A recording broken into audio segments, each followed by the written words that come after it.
මේ උතුම් වූ ධර්මදේශනය ප්‍රඥා නාලිකාව තුළින් විකාශය කිරීමට ප්‍රචාරය කිරීමට ධර්ම දානය සිදු කිරීම සඳහා රාධික යොමාල් මහතා සහ ඔවිනි ගයාත්මා මහත්මිය විසින් මෙම උතුම් වූ ධර්මදේශනය සඳහා සැදැහැති දායකත්වය දරා තිබෙනවා.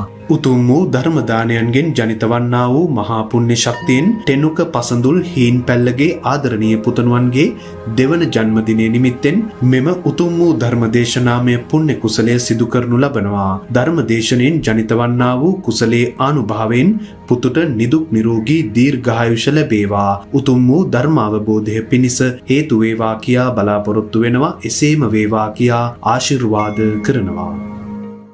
නමෝ තස්ස භගවතෝ අරහතෝ සම්මා සම්බුද්දස්ස. නමෝ තස්ස භගවතෝ අරහතෝ සම්මා සම්බුද්දස්ස.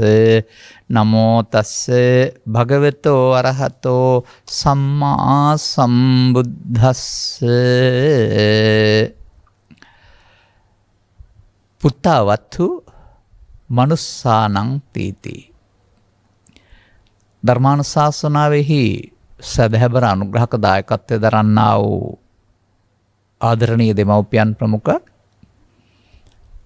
මෙම ධර්මානුශාසනාව නරඹනු ලබන්නා වූ සදහැබර පින්නතුනි, අනුග්‍රහක දෙමව්පිය යුවල සාර්ථක දරු පරපුරක් බිහි කිරීම උදෙසා දෙමව්පිය කාර්යභාරය නම් වූ මාතෘකාවක් මට ලබා දී තිබෙනවා.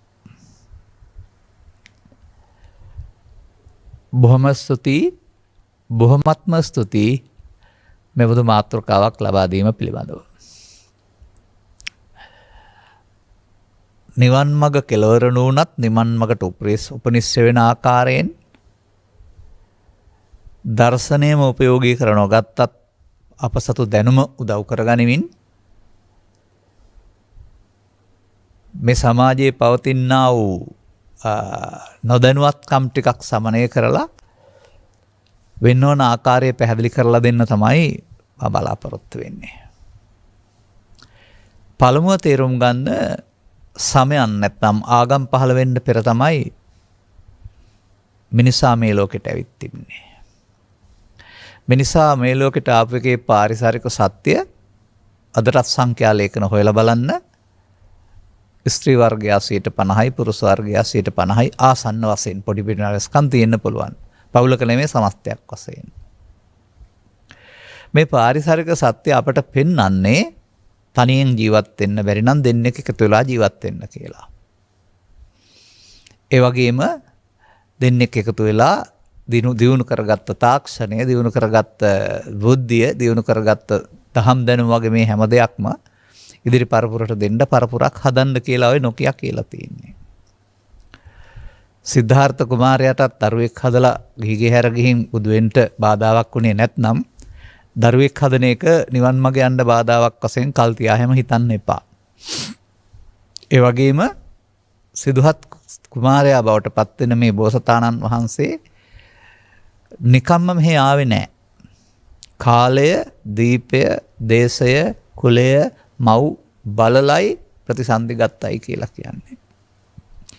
බෝසත්තරුන්ට පමණක් නොව දියුණු නොනක් ඇති ප්‍රතිසන්දි ගන්න ඉන්න අපි එකට කියන්නේ භවිකයන් කියන වචනය. එහෙම නැත්නම් අතීත කුසල කර්ම ශක්තියට අදාළ පෞද්ගලිකත්වයට හැකියාවක් තිබෙනවා අදාළ මව තෝරගන්න. මේක මේ පුනර්භවයේ සංකල්ප පැහැදිලි කරන දේශනාවක් තුළ දැනගෙන මව් කුසට ඇවිදින් බැනගෙන ඉඳලා දැනගෙන බිහි වෙනවයි කියලා වචනයක් තියෙනවා. අනේ කරුණවනුව ගත් කල මේ දරුවෙක් පිළිසඳ ගන්නවයි කියන එක හම්බයක් නෙවෙයි. නමුත් වර්තමාන සමාජයේ ඇතැම්ම කල්පනා කරනු ලබනවා බිහි වුණන් පස්සේ ඇඳුම් හරි ගස්සලා දෙන එක, කණ්ඩ බොණ්ඩ දෙන එක තමයි දරුවෝ හදන එක කියලා.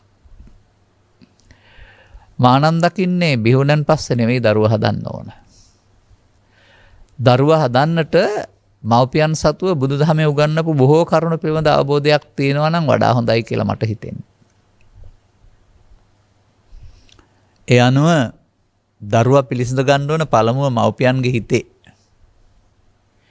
අපට ඕන කෙබඳු දරුවෙක්ද? මතක තබා ගන්න. ඒ සාකච්ඡා කරලා ඊට පස්සේ තමයි ඊට අවශ්‍ය ඊළඟ පියවරවල් ආර්ථිකය ශක්තිමත්ද, ගෙවල් දරවල් තියනවාද කියන කාරණය පිළිබඳව සැලකිලිමත් වෙන්න ඕනකමක් තිබෙන්නේ. ඒ වගේම මම දන්න පෞද්ගලික කරුණු කීපයක් තිබෙනවා. දරුවන් නැති කාන්තාවක් යම් පූජනීය ස්ථානයකට ගිහින් පුද පූජා පවත්වලා ප්‍රාර්ථනයක් කිරීමේ ප්‍රතිඵලයක් වශයෙන් එතන මේ මව යනවා දුටු කෙනෙක් පිළිසිඳ ගත්තයි කියන කතාවක් මම දන්නවා. ඒ වගේම මගේ ළඟට ආපු මා දන්න හඳුන තරුණ වයසේ අය මාස 9ක් අවුරුද්දක් දෙකක් ගිහින් තාමත් දරු සම්පතක් නැහැ කියපු අයට ඔවුන්ගේ මානස වෙනස් කරලා දීලා අදාළ පූජනීය ස්ථානයකට ගිහින් රැඳලා ඉන්නයි කියලා ඔවුන්ට මාතෘත්වයේ පීතෘත්වය ලබා දුන්න පෞද්ගලික අත්දැකීම් අපට තිබෙනවා.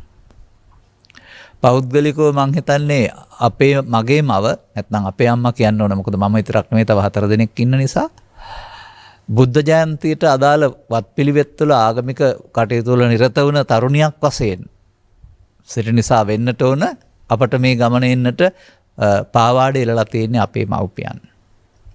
මා නියෝජනය කරන නිකාය හිටියා වරුණා හිමි නමක් වන පූජ්‍ය පඬිත හේන්ද්‍රිදර ඥානසිංහ නාහිමියන් යනු බුද්ධ ශාසනයට පූජා කරන්න මට දරුවෙක් ලැබෙන්න කියලා කරපු අම්මෙකුගේ ප්‍රාර්ථනාවක්. එහෙම තියලා මාස 3ක් බෝධි පූජා තැබීමේ ප්‍රතිඵලයක්.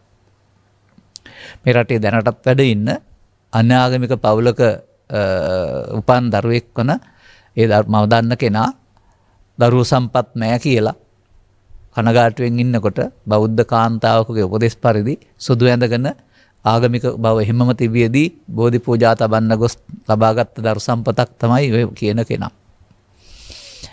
දැන් මේ ඔක්කොම ඉදිරිපත් කරන්න ඒකයි දැනුම උදව් කරගෙන කියලා. මා දකිනවා මේකේ මේ අර ඔබ දන්නවනේ ඔය ගුවන් විදුලි මීටරේ රූපවාහිනී මීටරේ සුසර කරනවා කියලා එකක්. දශමයට හරියට අහුනොත් තමයි ඇහෙන්නේ නැත්නම් ඇහෙන්නේ නැහැ. අන්න මේ වගේ මව්පියන්ගේ සහ දරුවන්ගේ චේතනා නැත්නම් මීටරේ නැත්නම් චින්තනය සම තත්වයකටපත් වෙන්න වෙනවා. එහෙම වුණාම තමයි උසස් මව්පියන්ට උසස් දරුවන් හම්බ වෙන්නේ. එහෙම වුණාම තමයි කාලකන්ණි මව්පියන්ට කාලකන්ණි දරුවන් හම්බ වෙන්නේ. එහෙම වුණාම තමයි පව් ගෙවන්න නැත්නම් Tamanට වද දෙන්න දරුවෝ Taman ගාවට එන්නේ මේවා තේරුම් ගත්තේ නැතුවම. ලෙඩම හදාගෙන ඇවිදින් ඒ වෙනුවෙන්ම වියදම් කරන්න ජීවිතයක්ම නැති විදිහට. සංවේදී දරුවන් මේ විදිහට මව්පියන්ට ලෙන්ගත්ව ආදරය කරන අය මේ උසස් මානසිකත්වයෙන් යුක්ත අම්මලා තාත්තලා ගාවට එන්නේ. ඒකයි මම කියන්නේ මේක දරුවා කුසේ පිළිසඳ ගන්න ඉස්සරලා හිතේ පිළිසඳ ගන්න ඕනයි. දන්න ආකාරයට එබඳු මියගොස් සිටින්නා වූ ඝනකයක් උරුම කරගත්තේ නැති මව්කුසක් බලාපොරොත්තුවෙන් සිටින්නා වූ උත්පත්ති ස්ථාන පරදත්ත උපජීවීන් වෙන්නත් පුළුවන්. නැත්නම් උත්පත්ති ස්ථාන දෙවියන් වෙන්නත් පුළුවන්. සමහරට කියන්නේ දෙවි ලෝකේ ඉඳලා ආවා කියලා කියන අයත් ඉන්නවා. එතකොට ගමේ රටේ කතාවක් තියෙනවා දිවි ලෝකේ ඉඳලා ආව නම් වැඩියෙන් මල් වලටයි ලස්සනටයි කැමති කියලා කතාවකුත්. මම කතාව විතරයි මතක තියාගන්න. එතකොට මේ බුදු සමයේ සඳහන් වෙන මහා තණ්හා සංකේ සූත්‍රයේ පෙන්වන්නේ මේකට කරුණු තුනක් එකතු වෙන්න ඕනේ කියන එක. එක කරුණකින් බෑ, දෙකකින් බෑ, තුනම එකතු වෙන්න වෙනවා. ඔව්. කාන්තාවක් සතු දරුවන් ලැබීමේ හැකියාව ඔබ වචනෙන් දැනගන්න මම මෙතන වචනේ පාවිච්චි කරන්නේ අවුරුදු 12න් 15න් පස්සේ 50 55 වෙනතුරු මවක් වීමේ හැකියාව කාන්තා සිරුරක් තුළ ක්‍රියාත්මක වෙනවා. එතකොට මෙතෙන්ට එකතු කරන්න ඕන පියෙකුගේ පැත්තකින් කොටසක්. මේ දෙක තමයි මම කියන්නේ ගඩොල් සහ සිමෙන්ති කියලා. නැත්තම් ගඩොලුයි වැලි සිමෙන්ති. දැන් එකතු කරලා තියෙනවා.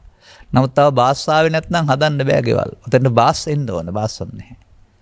අන්න ඒ වගේ ගන්ධබ්බෝ පට්ටුපට්ටිතෝ හෝති කියන පදෙන් පෙන්වන්නේ තුන්වැන්නාගේ පැමිණීම. ඔකට විඥානයක් මව් කුසට බැස කිරීම ගැනීම කියන වචනේ පාවිච්චි කරන්න එපා. එතකොට විඥානයේ මිනිස්සු ආත්ම කොට ගන්නවා. වෙහෙන් එන එකක් කියලා හිතා ගන්නවා. ඒ නිසා මේ වචනේ පරිවර්තනයේ දෝෂයක් තිබෙන්නේ ඒක තුන්වැන්නාගේ පැමිණීම නැත්නම් අතීත ඒ ක්ලාස් කරා වූ කර්ම ශක්තියක අවිද්‍යාව දුරුණා නොවුණා වූ පැවැත්ම. අවිද්‍යාව දුරුණා නම් පැවැත්මක් තියෙන්නේ නැහනේ. ඒ පැවැත්ම තමයි වෙන්නේ. අන්න එතකොට මේ හේතුනේ මේ හේතු එකතු වෙන්න වෙනවා. ඇමරිකාවේ පාපන්දු තරංගයක් විකාශනය වෙනවා අපිට පේන්නේ නැහැ. නමුත් අපි රූපවාහිනිය සුසර කරගත්තොත් තත්පර ගණනක් ඇතුළත අපට පේනවා. එතකොට තත්පර ගණනක් ඇතුළත පේන්න එහෙම මෙහාට එනවා කියන වචනේ පාවිච්චි කරන්නත් බෑ. ගුවන් යානයකින් එන නම් පැය 36ක්ද 48ක්ද යනවා. නමුත් තත්පර ගණනක් ඇතුළත. එනම් මේ හේතු එකතු වීම නම් වූ අපට පෙනෙන භෞතික ලෝකයේ ඉක්මවා යන ක්‍රියාවලියක් මේ භෞතික ලෝකයේ රූපවාහිනී ගුවන්විදුලි යන්ත්‍රවල තරංග ආශ්‍රයෙන් නැත්නම් ඔබ පාවිච්චි කරන දුරකථන ආශ්‍රයෙන් මේක ක්‍රියාත්මකයි. ඊට වඩා සියුම් වේගවත් දෙයක් තමයි මේ සිද්ධිය. මේ කාරණා තේරුම් ගත්තම එහෙනම් මෙලොවට ඇවිදින් තාරුණ්‍යයට පත් වෙලා වෘත්තියක් කරලා මුදල් සල්ලල් උපයාගෙන ඉන්නවා නම් ඉදිරි පරපුරක් Tamanගේ ආර්ථිකයට හැකි ආකාරයට හැකි ගණනක් සීමා පනවන්න අවශ්‍ය නැහැ. හදන එක හොඳ දෙයක් වශයෙන් තමයි අපි දකින්නේ. ජාතියක් ඉන්න ඕන, රටක් තියෙන්න ඕන, ඉදිරියුණු කරගත්ත සාක්ෂණයන් තියෙන්න වෙනවා. නමුත් ඒක තනිකරම භෞතික ක්‍රියාවලියක් වෙන්නේ නැහැ. අන්න ඒකයි තේරුම් ගන්න ඕන. අන්න මව්පියන් තැන්පත් නම්, ඉවසිලිවන්ත නම්, කල්පනා කරලා කටයුතු කරනවා නම් එතකොට ඔවුන්ට ඒ සඳහා සෙත් පිරිත් දේශනා කරවා ගන්නට, බෝධි පූජා තියන්නට වගේ සූදානම් වෙන්න තියෙනවා. අර හිත සකස් කිරීම ඔක්කොගෙම කරන්නේ. තේරුම් ගන්න ඕන. එතකොට මං හිතනවා ඒකට වඩාත් මාසයක් දෙකක් තුනක් විතර මේ පිළිබඳව හිතලා මේ චේතනාව සිතෙහි ගැබ් ගන්න ඇරලා ඊට පස්සේ තමයි මේ කටයුත්ත කරන්න ඕනයි කියලා. දැන් මෙහිදී මම අනිවාර්යෙන්ම කියනවා සමාජයට නිහීන පෞද්ගලික ආසාවක් ඉටු කර ගැනීමේ අතුරුඵලයක් වශයෙන් නම් දරුවෝ මේ සමාජයට ගෙන්නන්න එපා. තවත් තේරෙන භාෂාවෙන් කියනවා නම් තාත්තා බීලා හතර ගාතෙන් ගෙදර ඇවිදින් තමන්ගේ පෞද්ගලික ඕනෑකම ඉටු කර ගැනීමේ අතුරුඵලය දරුවා නොවිය යුතුයි. තේරෙනවනේ මං කියන දේ?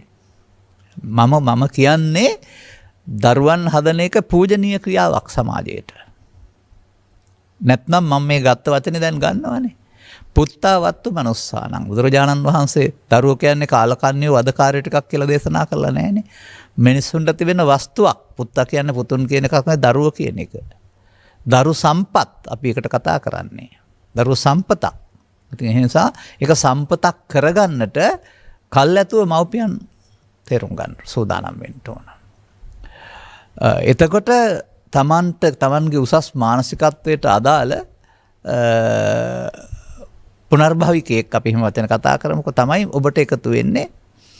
එයා රජ කෙනෙක්ද කරන්නේ, බුදු පුතෙක්ද කරන්නේ, සමාජ සේවා කරන කෙනෙක්ද කරන්නේ කියන එක ඔබ ළඟ තියෙන්න ඕනවා. මතක තබා ගන්න. එයා සමාජයට අවශ්‍ය කෙනෙක් බවට පත් කරන චේතනාව ඔබ ළඟ තියෙන්න වෙනවා. නමුත් මේ දේවල් පිළිබඳව නොදැනුවත් සමාජය බොහෝ විට දරුවන් කියන්නේ සමාජයට අහම්බයක්. හිතාමතා හදන එකක් නෙවෙයි වෙන්නේ. අහම්බයක් වුණාම කවුරු වෙනවද දන්නේ නැහැ. තමන්ගේ කර්ම ශක්තියින්ට ගැලපෙන ආකාරයෙන්, තමන්ගේ නිහින ආශාවන්ට ගැලපෙන ආකාරයෙන් තමයි එතකොට ඒ සිද්ධිය සිදු වෙන්නේ. ඒ නිසා මේක ටිකක් තේරුම් ගත යුතු කාරණයක් වශයෙන් මතක තබා ගන්න පූජනීය ක්‍රියාවක් බවට. එතකොට මේකෙදි මම දකින්නේ කරුණු දෙකක්. එකක් තමයි මේක ලෙන්ගතුකමින් ආදරෙන් කරන්න පුළුවන් දෙයක්. ආදරෙන් මේ දරුවන් හදන්නට අවශ්‍ය කටයුත්ත කරන එක සහ කාමයෙන් නැත්නම් රාගයෙන් මේ කටයුත්ත කරන එක දෙකක් බව තේරුම් ගන්න. වර්තමාන සමාජයේ මේ මාතෘත්වයක් පීතෘත්වයක් ලබා දීමේ හැකියාව එය නොලබන්නට යොදාන තියෙන්නේ. දියුණු කළ විද්‍යාව සමග ගැබ් ගැනීම වළක්වන්න, පීතෘත්වය වළක්වන්නට ඒවනේ දියුණු කරලා තිබෙන්නේ. ඒ කියන්නේ එයින් ලැබෙන ආස්වාදයක් පමණක් ලබන්නට දරුවන් නොලබන්නට නේද දියුණු කරගෙන තියෙන්නේ. මේක දීර්ඝ කාලීන වශයෙන් මම කියන්නේ නෑ හොඳ කෙනෙක් හොඳ එකක් කියලා. මතක තබා ගන්න. මොකද මේ වඩුවා විසින් ගේ හදනවා කියන කාරණේ තියෙන්නේ ගැඹුරු කරුණක් තණ්හා විසින් කියන එක. ඔබ කියනවා නම් ඔබට ආසාවන් ඉටු කරගත්තට කමක් නැහැ දරුවන් එපා කියලා. එහෙනම් ඔබට තවත් ඉස්සරහට සංසාරේ යනකොට ස්වභාවයෙන්ම දරුවන් නැති අය බවට පත් වෙන්න සිද්ධ වෙයි. එහෙමයි මේක සකස් වෙන්නේ. දරුවන් වදයක් හෝ දරුවන් එපා කියනවා නම් එහෙනම් ස්වභාවයෙන්ම ඊට පස්සේ දරු සම්පත් අහිමි වෙවිදින් පශ්චාත්තාපයට පත් වෙන්න වෙයි. දරුවා අපට නෑනේ කියා. එනිසා මානම් කියන්නේ දරුවන් ලැබීමේ හැකියාව වරදක් වශයෙන් හෝ සාපයක් වශයෙන් හෝ සලකන්න එපා. වදයක් කොට ගන්න එපා. මානසික නරක හැඟීම් නෙවෙයි හොඳ හැඟීම්. එතකොට ඒ වගේ මේක Tamanට හැකි ආර්ථික හැකියාවට අනුව අදාළ සංඛ්‍යාව තීරණය කරන්නේ රජය නෙවෙයි. තීරණය කරන්නේ මවගේ හැකියාව, පියාගේ හැකියාව, උන්ගේ ආර්ථිකය. පවතින සමාජ රටාවට අනුව කැම්බීම් ඇඳුම් පැළඳුම් පාසල් ගමන් සකස් කරන්න පුළුවන් නම් එහෙම නැත්නම් ඔබට පේන මට්ටමින් සැප ලබා දෙන්න පුළුවන් නම් දරුවෝ හදන්න. දුක් දෙන්න දරුවෝ හදන්නත් එපා. මේ කියන ප්‍රමිතීන් මත මේ සමාජයේ සිදු වෙන්නේ නැහැ. ඒක වෙනම කාරණයක්. මතක තබා ගන්න. නමුත් වෙන්න ඕන කාරණේ ඒ විදිහට තේරුම් ගන්න අවශ්‍ය වෙනවා. එතකොට මේ බඳු තත්ත්වයන් නිදින්නේ උසස් මානසිකත්වයේ තුල. ඒ මානසිකත්වය තමයි අර ඒකාග්‍ර වෙන්නේ සසර වෙන්නේ. ඒ වගේම මම තවත් කතාවක තියෙනවා.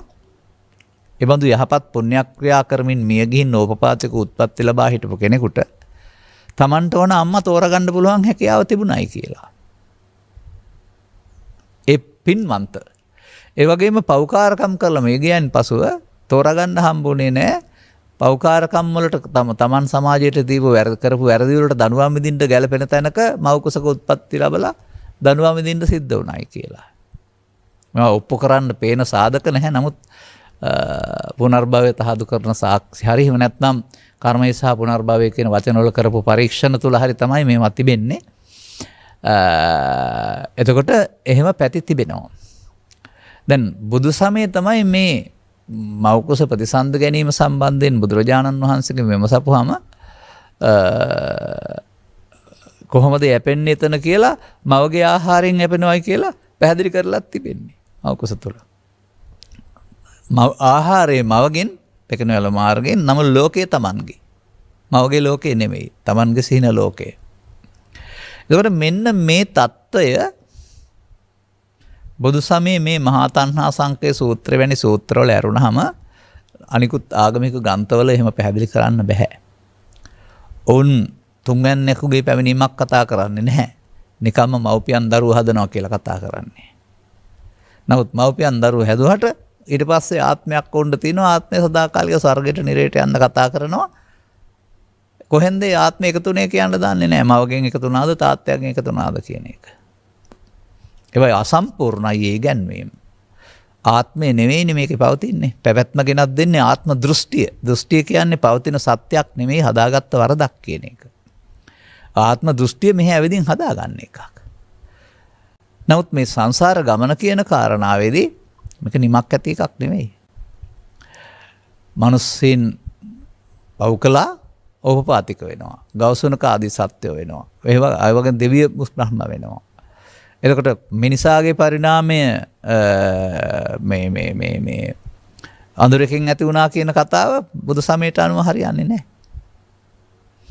මොකද අතීත ජීවිතවල ලෝකේ සම්පූර්ණයෙන්ම සත්වයින්ගෙන් ශූන්‍ය වුණත් ආපහු ලෝකේ නිර්මාණය වෙන විට බඹලව ඉඳලා ධාන කුසල් ඉවර කරගත්ත අය මෙහාට පළවෙනි වතාවට එනවායි කියලා තියෙන්නේ. එනිසා ඒක මිනිසා වෙන් කරලා අලං හරියන්නේ නැහැ. තවහම් සමහරු ගන්න පරිදි මිනිසා මේ සුනකෙක් වෙනවා නෙමෙයි. මිනිසා දෙවියෙක් වෙනවා නෙමෙයි. මිනිසාගේ චේතනාව සුනක ප්‍රතිපදාවට පහත් වුණොත් චේතනාව විසින් ඊට අදාළ කයක් හදලා දෙනවා. මිනිසාගේ චේතනාව දිව්‍ය මට්ටමට උසස් වුණොත් ඊට අදාළ චේතනාව විසින් හදලා දෙනවා ඇරුණාම කයෙන් කවුරුත් යන්නේ නැහැ. මේක සම්පූර්ණයෙන්ම සිතේ උසස් පහත් බව මත තේරුම් ගන්න. එහෙනම් අපි ඊළඟට මේ කාරණාවට යන්න ඕන ඉස්සරහට ඊළඟ කාරණාව තේරුම් ගන්න. දැන් මේ බඳු දරුවන් සම්බන්ධයෙන් අපි මෙලොවට එන විට අපි පිරිමිද දහයනද කියන්න දන්නේ නැහැ. අම්මලා දෙන්නටම සූදානම් වෙලා හිටියේ බුදු සමය තුළ මාතෘත්වයේ පිතෘත්වයේ දරුවෝ කවුරුත් දරුවෝ කියන තැනට තමයි ගැහැණු පිරිමි ભેදයක් නැතුව පිළිගන්නේ. නමුත් දෑවැදි සහ තවත් කාරණා මුල් කොටගෙන මේකත් ප්‍රතික්ෂේප කරන ආගම් සහ රටවල් ලෝකේ තියෙනවා. ගැහැණු ළමයි උපදින්න දෙන්නේ නැතුව මරණ, එහෙම නැත්නම් දෑවැද්ද කරදරයක් කොට සලකන. බලන්න ඒවා මගේ මානසිකත්වයන් දියුණුද කියලා. මට දැන් මතක නැහැ ඉගෙන ගත්ත විද්‍යාවිෂයන් අනුව ගත් කල ඔය එකතු වීම සදහස් වන ආකාරය ගැහණු පිරිවෙන ආකාරයක මෙතෙන්ට අදාළත් නැහැ. ඒක මා දන්න කාරණාවලට අනුව නම් පසුගිය ජීවිතේ පිරිමි දරුවෙක් වෙලා හිටපු කෙනා මේ ජීවිතේ ගැහණු දරුවෙක් වෙලා ඉන්නවා. ඒක තමන්ගේ ඕනකමද? ඒක අර ඥානවල එකතු වීම තුන සිදුවෙන කාරණාවක්. ඒ නිසා ඒක පැවැත්මට කොයි පැත්තෙන් ලැබුණත් ඒ දෙපැත්තෙන් එකක් ලැබෙන්නේ. එතනින් එහා පැත්තට ගත් කල මේ ස්ත්‍රී පුරුෂ භාවය කියන එක බුදු සමයේ සඳහන් දහම් කරුණු වලට වැදගත් වෙන්නේ නැහැ. මොකද පංචස්කන්ධේ පංච උපාදානස්කන්ධය අරුණාම ස්ත්‍රී පුරුෂ භාවයක් බුදුදහමේ දේශනා කරන්නේ නැහැ. එතනින් එහාට පරමාර්ථ තත්වයේදී. නමුත් අපි මේ දරුවන්ගේ ලෝක නිර්මාණය කිරීමේදී දැන් ඔන්න ඊට පස්සේ ඔබට තේරෙනවා මේ ගැබ්බර කාන්තාව නැත්නම් මව ගැබ්බර සිරියාවිය ඒක මේ සමාජයට ගෙනාවු නාට්‍යකරුවට උපහාරයක් වශයෙන් මම මේක කියන්නේ. මේ මාතෘත්වයට මව් දෙවඟන වශයෙන් සැලකූ කාලය තුළදී මාතෘත්වයට ගෞරව දක්වන නාට්‍යයක් තුළින් ගැබ්බර කාන්තාවක් සියලු උත්සවවලට එක්කන් යමින් ඇයට මුල් තැන දීපු නාට්‍යයක් 2005-2000 කාලේ මම දැකලා තියෙනවා. නම මතක් කළෙත් ගැබ්බර සිරියාවිය. මේ සංස්කෘතික ලක්ෂණයේ ගමේ තාමත් තියෙනවා. මේ ඊළඟට එන්න ඉන්න දරුවා අපි පිළිගන්නවා කියලා ගමේ අය කියන්නේ කොහොමද? වචනෙන් කියන්නේ නැහැ. මවක් වෙන්නට ගැබ්ගත් දවසේ ඉඳලා බිහි වෙන දවස දක්වා හැමෝම තම තමන්ගෙන් ආහාර වේලක් ගෙනත් දීලා ඈට සංග්‍රහ කිරීමෙන් අර පාවාඩ එළනවා. දැන් යහපත් මව්පියන් සඳහා බීලා ඇවිදින් බිරිඳත් එක්ක ගෝරි දාන්න බෑ.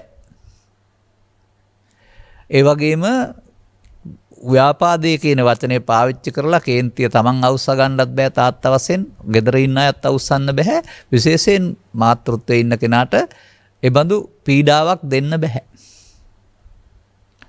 ඈ ප්‍රවේශම් කරලා හදන්න ඕන. ඈට හැම වෙලාවෙම තියෙන්න ඕන පුණ්‍ය චේතනා, යහපත් චේතනා. ඒකට අදාළ ක්‍රියාකාරකම් බුදු සමය තුළ නම් ඒකට ඉතින් දාන ආදී කටයුතු ප්‍රතිදේශනා බෝධි පූජා කියලා කතා කරනවා.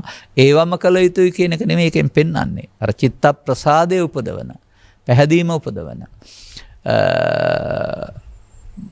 මා දන්නවා යම්කිසි යම් තොරතුරු මේ මව්කුස සිටියේදී යම්කිසි කාන්තාවකට නිරන්තරයෙන් අහන්න හම්ම වුණේ පිරිත්. මේ දරුවා ඉපදුනෙන් පස්සේ දරුවා නිදා ගන්න මොනවක් කරලා හරියන්නේ නැහැ පිරිත් දාන්න ඕන. බලන්න අර දරුවාගේ කන ක්‍රියාත්මක වුණා කියන එක නෙමෙයි මම කියන්න හදන්නේ මව කුසේදී. නමුත් මේවා බලපායමක් තියෙනවනේ අම්මා ආකාරයට. ඉතින් එහෙමනම් ලොකු වගකීමක් මේ කරන්නේ. මේක රටට, ජාතියට, අනාගත පරපුරට ආයෝජනයක් මේ කරන්නේ. කාලකන්ණි වැඩක් එහෙම නෙමෙයි. ඒ නිසා ඒක පූජනීය ක්‍රියාවක් වශයෙන් සලකන්න ඉස්සර වෙලා අම්මලා තාත්තලා සහ සමාජය පිළිගන්න පුරුදු වෙන්න. මොකද ඔය ක්‍රියාවලිය ගැබ්බර බව එහෙම අපහාසයට උපහාසයට ලක් කරන වචන මේ සමාජයේ තියෙනවා මම ඒවා කියන්නේ නැහැ. එහෙම බලන්න එපා ඒවා දිහා. ඇයි ඔබ දරුවෙක් නෙවෙයිද? ඔබ මේ ලෝකෙට ගෙනාව ඔබේ අම්මා තාත්තා නෙවෙයිද? ඔබ කොහෙන්ද නැත්නම්? ඒ නිසා ඔබට පාවාඩ එළිය ඔබේ මව්පියන්. මතක තබා ගන්න. ඒ නිසා ඒ ක්‍රියාවලිය තව ඉස්සරහටත් අපේ පැත්තෙන් ගත්තාම බුදුසමය නම් වූ රත්තරන් සොයා ගැනීම සමාජයේ සුරක්ෂිත කිරීම සඳහා එබඳු අය ඉන්න රටක්, එබඳු දේවල් ප්‍රිය කරන මිනිසුන් සමාජයක්, එබඳු දේවල් ආරක්ෂා කරන පිරිසක් හැදෙන්න ඕන. ඒ නිසා මේ මව් කුසක දරුවා රැඳෙන කාලය තුල මං හිතන්නේ වෛද්‍ය විද්‍යාවේ ප්‍රයසම් කරන හැටි සෞඛ්‍යවාදී නිලධාරීන් හෝ ෆවුල් සෞඛ්‍ය සේවිකාවන් කියලා දෙයව මම කියලා දෙන්න ඕන නෑ. නමුත් මේ යහපත් මානසිකත්වයේ කියන කාරණාව තුළ ප්‍රත්‍යාහාර හැසිරීම රටාව මේ සියල්ල මේ වාසනාවන්තයා මෙලවට ගේන්න බලා සුදුසුකම් තියෙනවා. තවත් ඉතින් ওই ගම්බද නම් ඔය ඒ කාලවලට අහවල් දේවල් හොඳ නැහැ, ගෙවල් හදන්න හොඳ නැහැ මොනවද එහෙම කියලා ඒව නම් වැදගත් කාරණා නෙවෙයි. ගෙවල් හදද්දී ඉස්සර දරුවෝ බිහුනේ ගස් යට. එතකොට ওই නීති එකක්වත් තිබුණේ නැහනේ. ඒ නිසා ඒ අනවශ්‍ය විශ්වාසත් මේකට ගන්න ඕන නැහැ. ඊළඟට මේ සඳහා ඔබට මව්පියන් වශයෙන් බුදු සමයෙන් අවශ්‍ය වැටහීමක් තියෙන්න වෙනවා. කුමක්ද? ඔබ කියන්නේ ස්ත්‍රියක් පුරුෂයෙක් වශයෙන් දැක්කාට ඊට එහා පැත්තට බුදු සමය පෙන්වන්නේ කාම විතර්කය, ව්‍යාපාද විතර්කය, විහිංසා විතර්කය කියන තුනේ එකතුවක් විදිහට. මේක ඔබ භාවිතා කරන්න පුරුදු කරලා නම් තිබෙන්නේ. බිරිඳ වෙනුවෙන්, දරුවා වෙනුවෙන්, සමාජය වෙනුවෙන් ඕනෑම කටයුත්තකදී ඔබ මේක භාවිතා කරනවා. එතකොට මෙන්න මේ භාවිතා කිරීමේදී නිවසක ජීවත් වෙනකොට බිරිඳ වෙනුවෙන් හෝ දරුවා වෙනුවෙන් හෝ මව නම් දරුවා වෙනුවෙන් හෝ මේ කාම විතර්කය කියන කාරණාව භාවිතා කරනවා නම් මේක සිදුවෙන විශාල හානියක් සිද්ධ වෙනවා. ඒ නිසා දරුවන් හදන්ට යාමේදී මා දකිනවා ඉතා විශාල ඉවසීමක්. පුරුදු කරගෙන හිතට තිබුණ කටට ආවට කටින් පිට කරන්න නරකයි. එහෙම නැත්නම් ඒක අතින් පාවිච්චි කරන්න නරකයි. මෙන්න මේ ඔබ ළඟ තිබෙනා වූ මේ අසංවේදී බව පොන්චි සුරතලෙකුට ප්‍රකාශ කරන්න ගියොත් යම් කාරණයකදී දරුවත් ඊට පස්සේ ඒකට ප්‍රතික්‍රියා දක්වන්න ඇතුළතින් මේකට එකතු වෙන්න ගන්නවා. ඇට්ටර වෙනවා කියලා කතා කරන්නේ. සන්නා දරුවෝ නිකම්ම ඇට්ටර වෙන්නේ නැහැ. ඒ මව්පියන්ගේ නොමනා කතාබහ හැසිරීම තුළ තමයි ඒකට අදාළ ප්‍රතිචාරයට. හැම දෙයක්ම එපා කියන්න ගියොත්, හැම දෙයකම සැරවැර දාන්න ගියොත් එතකොට එපා කියන දේ කරන්න පුරුදු වෙනවා. සැරවැර දාන්න ගියොත් ඊට එහායින් ඒ දේ කරන්න පුරුදු වෙනවා. නිසා දරුවන් සමග ජීවත් වෙනකොට ඔබ කයෙන් වැඩිහිටියෙක් වුණාට දරුවෙක් වගේ ඉන්න පුළුවන් නම් හොඳයි. මට නම් ඉතින් ස්වභාවයෙන් පොටින්චුන් දැක්කම සිදුවෙන දෙයක් ඒක. මම යම් තැන්වල දැකලත් තිබෙනවා විශේෂ තනතුරු දරන අය. ඒ කියන්නේ ඉංජිනේරු හරි වෛද්‍ය හරි මේ වගේ යම් තනතුරු දරන වෘත්තීය වශයෙන් ගත් කල උසස් තැනක ඉන්න අය මේ දේවල් දන්න අය. විශේෂයෙන් බෞද්ධ මනෝවිද්‍යාව හෝ මනෝවිද්‍යාව දන්න අය. Tamanගේ සිඟිත්තන් සමග ඉන්න විට ඔවුන්ගේ මට්ටමින් ඉන්නේ. ඊට එහාට ලොකු වචන හෝ හැඟීම් මොකක්වත් පාවිච්චි කරන්නේ නැහැ. ඉතින් මේ කියන දේවල් ක්‍රියාත්මක වෙනවද සමාජයේ? මුඩුක්කු ජීවිත කියලා තිබෙනවා. නැත්නම් ඒ වගේ ළඟ ගෙවල් තියෙන ජීවිත තිබෙනවා. මේ වගේ හැන්දෑවට මිනිස්සු ඇවිදින් බීලා කෑ ගහනවා, සම්දු සරුවල් වෙනවා. මේ සේරමත් ඇහෙනවා නේද දරුවන්ට? බුදු සමයේ සඳහන් කරලා තිබෙන්නේ මිනිසෙකුගේ සැප ආරක්ෂාවෙන් ඕන නම් කාම විතර්ක, ව්‍යාපාද විතර්ක, විහිංසා විතර්ක පාවිච්චි නොකළ යුතුයි කියලා. නමුත් පාවිච්චි කරනවා අපේ අය. දැන් මෙතන තේරුම් ගන්න ඕන කාරණේ කියන්නම් සමාජයට මම. මේ බාහිර ලෝකයේ ආශ්‍රයෙන් මේ සිතේ උපදින හැඟීම් බාහිර ලෝකේ නැහැ. ඔබ පුවත්පතක් කියවන්න. ඒකේ තියෙන අපහාසෝ උපහාස රසය තේරුම් අරගෙන අකුරු වල නෙවෙයි ඒක තියෙන්නේ ඔබේ රසවින්දන ශක්තිය. ඔබ වෙනත් භාෂාවක් කරන් භාෂාවකින් පුවත්පතක් බලන්න. මොකවත් තේරෙන්නේ නැහැ කියනවා නේද? ඒකේ ලෝභයකුත් නැහැ, දේශයකුත් නැහැ, මෝහයකුත් නැහැ, තේරෙන්නේ නැහැ කියනවා. ඔබ වෙනත් භාෂාවකින් කතා කරන හැටි අහගෙන ඉන්න. ඔබට ලෝභය උපදින්නෙත් නැහැ, දේශය උපදින්නෙත් නැහැ, hina වී අහගෙන ඉන්නවා. මොකද ඒ වචනවල අදාළ අදහස් පරිවර්තන වෙමින් ඔබේ හැඟීම් උපදින්නේ නැහැ. ඔබ නාට්‍යයක් නරඹන්න, චිත්‍රපටයක් නරඹන්න. රිදී තිරේ හරි රූපවාහිනී තිරේ හරි තියෙන සෙවණැලි තිර ටිකක් විතරයි. නැත්නම් සෙවණැල්ලේ ප්‍රතිබිම්බ ටිකක් විතරයි. නමුත් ඒවා ආශ්‍රයෙන් ඔබ ඔබේ හිතේ හතුරා හදාගෙන, මිතුරා හදාගෙන, ඇලෙන කෙනෙක් හදාගෙන රස විඳිනවා කියලා කියන්නේ ඒකේදී රසය තියෙන්නේ ඔබ ළඟද? මෙන්න මෙහෙම ලෝකෙට ආවන් පස්සේ තමන් හිතේ හදාගන්න ලෝකයක් රස විඳින්න පුරුදු වෙනවා කියන එක මව්පියන් තේරුම් අරන් ඉන්නවා නම් එහෙනම් මව්පියන්ට ගැළපෙන ආකාරයෙන් සිත් දරුවන්ට ගැළපෙන ආකාරයෙන් සිත් පාලනය කර ගන්නව ඇරුණාම දරුවන් සිටියේදී මව්පියන්ගේ ලොකු වැඩ. එහෙම නැත්නම් දරුවන්ට නොගැලපෙන වැඩ දරුවන් ඉදිරියේ කරන්නේ නැහැ. මා දැකපු පින්තූරයක තියෙනවා මේ ඔයකට කියන්නේ චියර්ස් කියලානේ. මේ මත්පැන් වීදුරුව හුමාරු කරගන්න පින්තූරයක් දරුවොත් ඉස්සරහ තියාගෙන. දැන් ආදර්ශය හරි හොඳයිනේ.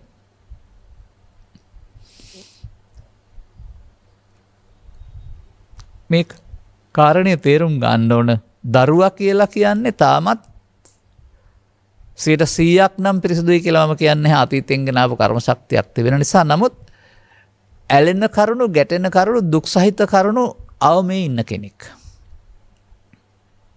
මෙන්න මේ අවමේ හැමදාමත් අවමෙන් තියාගන්න ඇරුණාම උපරිමයටපත් නොකරන්නට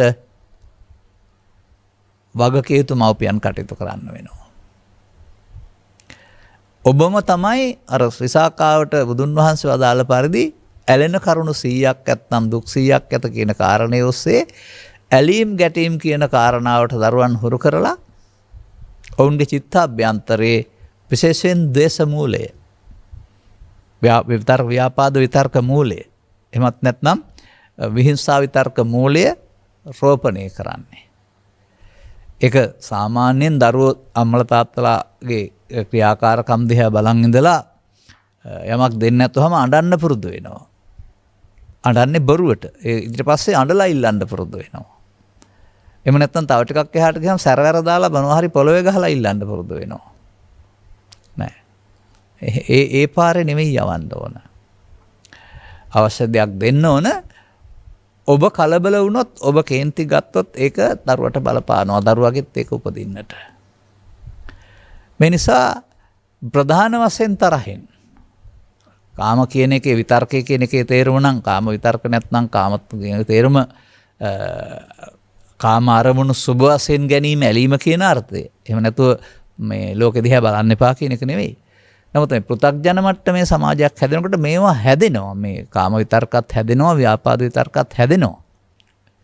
නමුත් විහිංසාව විතර්කයට දුරට ගියන්නේ ළමයි ගාව ඉස්සරහට. එතකොට දරුවට කැම දීම තුළ කය වැඩෙනවා වගේ මේ හැඟීම් නැවත නැවත උපදවා ගන්නට ඉඩ සැලසුවොත් එහෙම දරුවා ඒ චිත්තාභ්‍යන්තරේ මොකද වෙන්නේ? ලෝභ මූලයෙන්, දේශ මූලයෙන්, මෝහ මූලයෙන් අපිරිසිදු වෙනවා.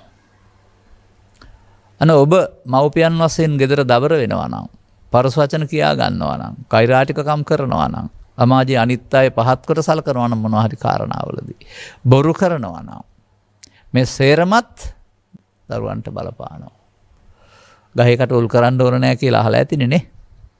ඒ නිසා ඔබ හොඳ කෙනෙක් වෙලා ඉඳගෙන දරුවෝ හොඳ කෙනෙක් කරන්න පුළුවනි. ඔබ නරක කෙනෙක් වෙලා ඉඳලා දරුවා හොඳ කෙනෙක් කරන්න උත්සාහ කරාට හරියන්නේ නැහැ. සාමාන්‍යයෙන් අපේ රටේ මහ කකුළුව පොඩි උන්ට කෙලින් යන්න කියලා දෙනවා කියලානේ ගීතේ තියෙන්නේ.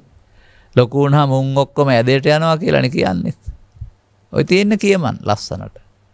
ඒ නිසා අවවාදයට වඩා මාතෘත්වයේ පීතෘත්වයේ සියලු ආදර්ශයන් ආහාර ගැනීමේදී, කතා බහ කිරීමේදී, සම්මතතා පැවැත්වීමේදී ඔබ ළඟ තියෙන කුහකකම් ටික පෙන්නන්න එපා දරුවන්ට.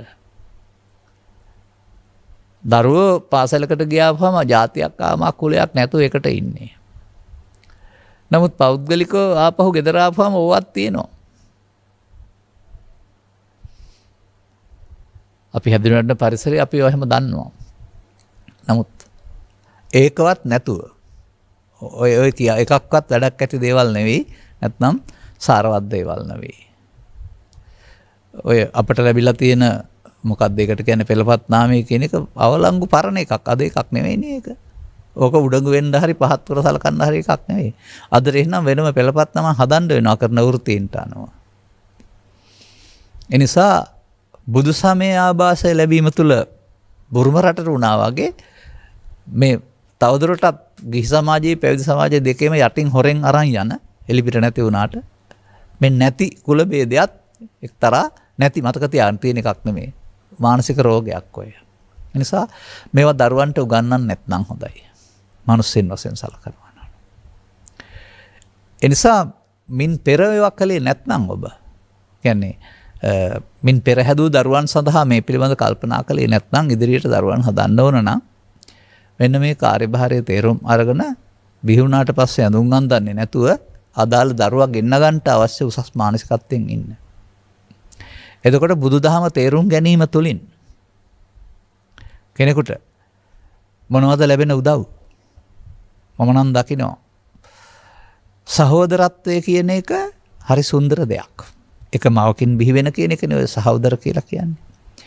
එතකොට ඒකේ gedara ජීවත් වෙනකොට හැම දෙයක්ම අර එක බත ආනා දාගෙන කෑපෙර දවසේ හරි වෙරළු ගෙඩිය හරි යටකට කපාගෙන හරි කියන කාරණාවලින් පෙන්වන්නේ ඔවුන් තුළ පවතින ආ වූ සමගිය සමාදානයේ දායවන්ත බව ලෙන් ගතුකම.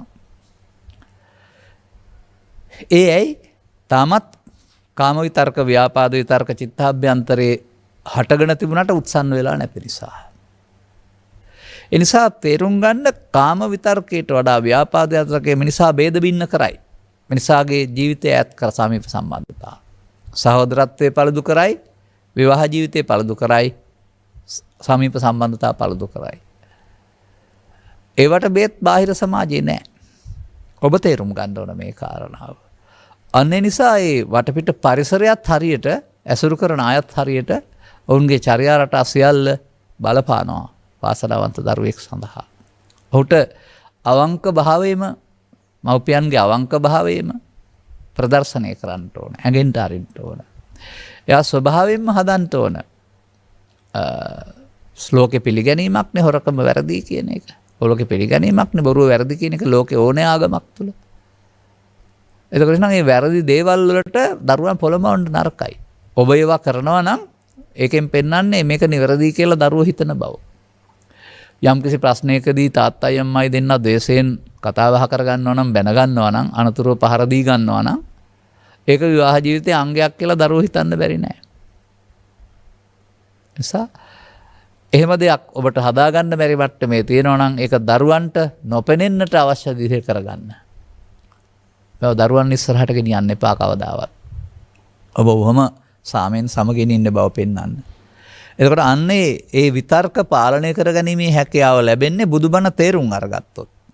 ඒ නිසා මාතෘත්වයේ පීතෘත්වයේ ලැබීමේදී පමණක් නෙමේ සහෝදරත්වය රැක ගැනීමේදීත් කල්ැතුව බුදු සමයේ සඳහන් කාම විතර්ක ව්‍යාපාද විතර්ක විහිංසා විතර්ක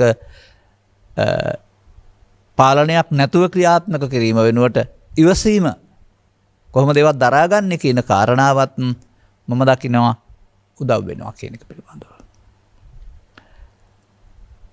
මෙන්න මේ විදිහට අපට මේ සමාජයේදී බුදු සමයෙන් උගන්වා තිබෙනා වූ කාර්යභාරය තුළ දරුවා යනු මාංශ ශරීරයක් විතරක් නෙවෙයි. ඊට අදාළ සිතක් පවතිනවා. තවත් ඉතින් මේකේ බලපාන කරුණක් තියෙනවා. ඔය අතීත ජීවිතේ පැත්තෙන් ගෙනාවා වූ යම් යම් බලපෑම් තියෙන්න පුළුවන්. ලොවෙන් එකෙක් එක් දෙයකට වෙයි සමත කියලා කතා කළාට දියුණු කරගත්ත හැකියාවන් සහිත වෙන්නේ. එතකොට මේ හැකියාවන් සහිත ආවහම ඔබට තියෙන්න ඕන ඔබට ගිය යන්න බැරි වුණ දුරගොස් ඉංජිනේරුවෙක් සහ වෛද්‍යවරයෙක් බවට පත් කිරීම කියන්නම් වූ මේ අනවශ්‍ය චේතනාව ඔබ ළඟත් තියෙන නරකයි. දරුවන්ටත් බලපෑමක් ඇති කරන්න නරකයි. මන්දයත් පෘථග්ජනභාවය තුළ කාම විතර්ක ව්‍යාපාද විතර්ක විහිංසා විතර්ක බලවත් කරගෙන ඉංජිනේරුවෙක් වෛද්‍යවරයෙක් දේශපාලනඥයෙක් කවුරු වුණත් වැඩක් නැහැ. ඊට පස්සේ ජීවිතේ විඳවන්න වෙනවා. ඒ නිසා උගතෙක් නෙවෙයි හදන්න ඕන. ගුණවත් මිනිස්සෙක් හදන්න ඕන. බුද්ධිමත් මිනිස්සෙක් හදන්න ඕන. ඔබ තේරුම් අරන් ඉන්න මේ ලෝකේ රැකියාව කියලා කියන්නේ මහ ලොකු දෙයක් නෙමෙයි. කාටවත් කැම්බිම හොයාගන්න ආදායම් මාර්ගය කියලා. ඒක පහළ මට්ටමේ ඉඳලා ඉහළ මට්ටමට අපි බෙදන් හිටියට සමහර රටවල එහෙම බෙදලත් නැහැ. ඔහු පහසුවෙන් මුදල් උපයා ගන්න පුළුවන් වෘත්තිකයෙක් වෙන්න ඕන. ඒක රස්සාව කියන්නේ බඩවිය තරක ගන්න මාර්ගය කියලා තේරුම් ගන්න. ඒකම ජීවිතය කියලා ඔබ හිතන්නත් එපා, දරුවන්ට අඟවන්නත් එපා.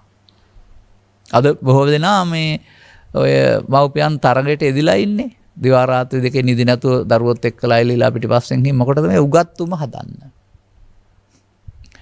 නමුත් ඔබ මේ ගාම විතර්කයෙන් ව්‍යාපාද විතර්කයෙන් ඔද්දල්වන උත්සන්න වුණ දරුවෝ හදනවා නම් ඔබට අන්තිමට පශ්චාත්තාපය විතරයි ඉතුරු වෙන්නේ. ඔවුන් ඔබට පස්සේ කාලෙක නොසලකාවි, නැත්නම් ඔබ දමා රට යාවි, ඔබ ගැන හොයන්නේ නැති අය බවට පත් වේවි. ඒ නිසා මව්පියන්ගේ නැති බැරිකනොත් තේරෙන දුකත් තේරෙන ඒකට හැදුවනම් කණ්ඩ දීපන් කියලා සැරදාන දරුවෙක් හදන්න එපා. සමහර තාම දරුවන්ගේ නාස්තිකාර ආකල්පයක් ඒක. ඒකට වුන් වග කියන්නේ හැදුවනම් කණ්ඩ දෙන්න ඕන කියන එක. නෑ සමහර දරුවෝ අර මේ පුංචි පැටික්කන් මගදී ගහනවන සුන්දර රස කැවිලි පාරිතය යද්දී අහක බලාගෙන යනවා කියලා පෙන්වන්නේ අතේ සල්ලි නැතුව දැනගත්තාම නෑ මට වාවන්නේ කියලා. අනේ වගේ දරුවන් මව්පියන්ට හැමෝටම හැකියාවක් නැහැ. හැකියාවක් නැති අය අරන් දෙයි නැති අයට ඒ අසංවේදී බව දන්න දරුවෝ කරදර කරන්නේ නැහැ. මේ විදිහට අපි මේ ගමන යනකොට ලොකු වගකීමකින් ඉන්න වෙනවා. ඒ වගේම පවතින රටාවට අනුගත වීමේදීත් මම කියලාත් තියෙනවා මාව පාසල් එක ගිය දවසේ කල්තියා ඉල්ලුම් පත්‍රයක් දැම්මද කියන්න මමවත් දන්නේ නැහැ. ගියා බාර දුන්නා ආවා. තරඟයක් නැහැ. නමුත් මේ අනවශ්‍ය තරඟයක් බවට අධ්‍යාපනය පත් කිරීම තුළ මොකද වෙලා තිබෙන්නේ? ඒ සඳහාත් ඔන්න උපදින්නත් ඉස්සර වෙලා මව්පියන් බොරු කරන්න පටන් ගන්නෙ. පදිංචියක් නැත්තම් බොරු පදිංචියක් හදා ගන්නවා. බදු නැත්තම් බදු දෙන්න ක්‍රමයක් හදා ගන්නවා. ගයක් බද්දට අරන් බදු ඔප්පු හරි ගස්ස ගන්නවා. ළමයින්ටත් ඊට පස්සේ සම්මුඛ පරීක්ෂණයේදී බොරු කියන්න උගන්වනවා. මව්පියන්ගේ කාර්යභාරය මගෙන් අහන්නේ. හදන්න ඕන කවුද? දක්ෂ දරුවෙක් හදන්න ඕන. අවංක දරුවෙක් හදන්න ඕන. සංවේදී දරුවෙක් හදන්න ඕන. ස්ත්‍රීද පුරුෂද ඒක වැදගත් නෑ. මොකද දෙපැත්තම ලෝකෙට ඕනේ. ඒක දැන් ඇවිදින්නේ ඉන්නේ. මෙලොවට ඇවිදින්න ඉන්නේ. දැන් ඒ පිළිබඳව මනාප වෙලා හරි අමනාප වෙලා හරි යන්නේ නෑනේ. ඒ නිසා මේ ලෝකේ පවතින මේ දෙපැත්තට ලැබීම පිළිබඳව ආඩම්බර වෙන එක හරි හීනමානයටපත් වෙන එක හරි දියුණු මානසිකත්වයක් වශයෙන් මම දකින්නේ නැහැ. ඊට වඩා අපේ බෞද්ධ සංස්කෘතිය දියුණුයි. ඔවුන් එන දරුවා බාර ගන්න හිටියේ. ඒකනේ ඇත්ත සිද්ධිය. අන්න ඒ වගේ මේ තත්ත්වයන් සමග ඊළඟට ඔවුන්ට ලබා දෙන්න වෙනවා මේ ආගමික ජීවිතය කියලා කියන්නේ මහාන වෙන එක හරි ජීවිතය අගට ගිහින් පන්සලට යන එක හරි සිල් ගන්න එක හරි නෙවෙයි කියලා.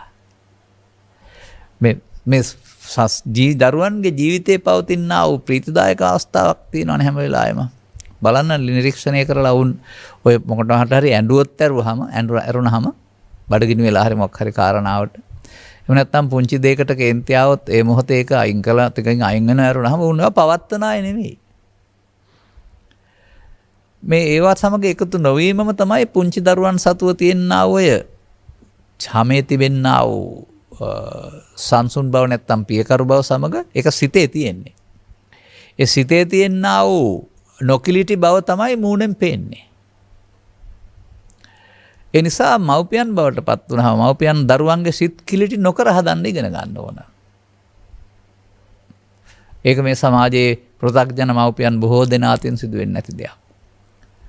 මොකද ඔවුන් ඊටත් වඩා කිලුටන සිත් ඇති අය. ඒ නිසා ඔවුන්ට පුංචි කාරණයකදී කේන්ති එනවා. කේන්ති ආපුවම එක්ක දරුවට සැරවැර කරනවා, තරවටු කරනවා, එහෙම නැත්නම් ගහනවා. එහෙම නැත්නම් සිරිදවනවා. ඔය සමහර කාලවල දකින්න හම්බුනේ ශිෂ්‍යත්වයේ පෙරුණයි කියලා ගෙදරින් පන්නගත්ත කකුල් පුච්චපු අම්මලා තාත්තලා දරුවන්ගේ. සමහර කාලවලදී පේන්න තිබුණේ මේ මව නැති නිසා හරි තාත්තා දරුවට ගහලා තුවාල ගොඩක් කරලා තිබිච්ච ඒවා. එහෙම නැත්නම් කැලල් ගොඩක් තිබුණේ ඒවා. මොන හැඟීමකින්ද කරන්නේ? වෛරී හැඟීමක් නැත්නම් ද්වේෂසහගත හැඟීමක් නැත්නම් ව්‍යාපාද විතර්කේ නැත්නම් මේක කරන්න පුළුවන්. එනිසා මාතෘත්වයට පීතෘත්වයට පත්වීමේදී බුදු සමයෙන් උගන්වන කාම විතර්කයේ ව්‍යාපාද විතර්කයේ විහිංසා විතර්කයේ උපදින ආකාරය උත්සන්න වෙන ආකාරය බලවත් වෙන ආකාරය තේරුම් අරගෙන ඒක උපදින ආකාරය සහ උත්සන්න වෙන්න නොදී බලවත් වෙන්න නොවි ඒ විතර්ක තුنين ක්‍රියා නොකරන්නට පුළුවන් මවෙක් හෝ පියෙක් වෙන්න වෙනවා. ඒක දරුවන් හැදීම විතරක් නෙවෙයි සහෝදරත්වයෙන් ජීවත් වීමේදී ඒ වගේම විවාහයේදී මේ සමාජ සම්බන්ධතා පවත්වාගෙන යාමේදී විශේෂයෙන් උදව් වෙන කාරණයක්. එසා අපි පුද්ගලයෝ වශයෙන් හිතලා මේ කටයුත්ත කරන්න යනවට වඩා පුද්ගලයෙක් තමයි අපි බාහිර ලෝකෙට. පුද්ගලයා ඇතුළතින් බුදු සමය බෙදා තියෙන ආකාරයට බෙදාගෙන සිත කය වශයෙන් දෙකකට බෙදාගෙන මේ කාය වචන ක්‍රියාත්මක කරන්නේ මේ මොහොතේ උපදින හැඟීමට අනුව බව තේරුම් අරගෙන හැඟීම උත්සන්න වූ අමානුෂික හැඟීමක් බවට පත් කරගන්න නැති පාලනයක් සහිත හැඟීමක් බවට ඇති පුද්ගලයන් බවට පත් වෙලා කටයුතු කරන්න ඕන කියන එක තමයි මා හොඳ ආකාරව දකින කරුණ. එතකොට මේක තනි දරුවෙකුට හදලා හරියන්නේ නැහැ. සමස්ත පරපුරට හදන්න වෙනවා. නමුත් ඊට පස්සේ අධ්‍යාපන රටාවට ආපුවමත් මොකද වෙන්නේ? මේ බෙදා හදාගෙන සංවේදීව ජීවත් වෙන අයට එතන ඉඳලාම තරඟය උගන්වනවා. පළවෙනියෙන්දම දිනන්දම උගන්වනවා. පරදින එක වැරදි, ෆේල් වෙන එක වැරදි කියලා තමයි උගන්වන්නේ.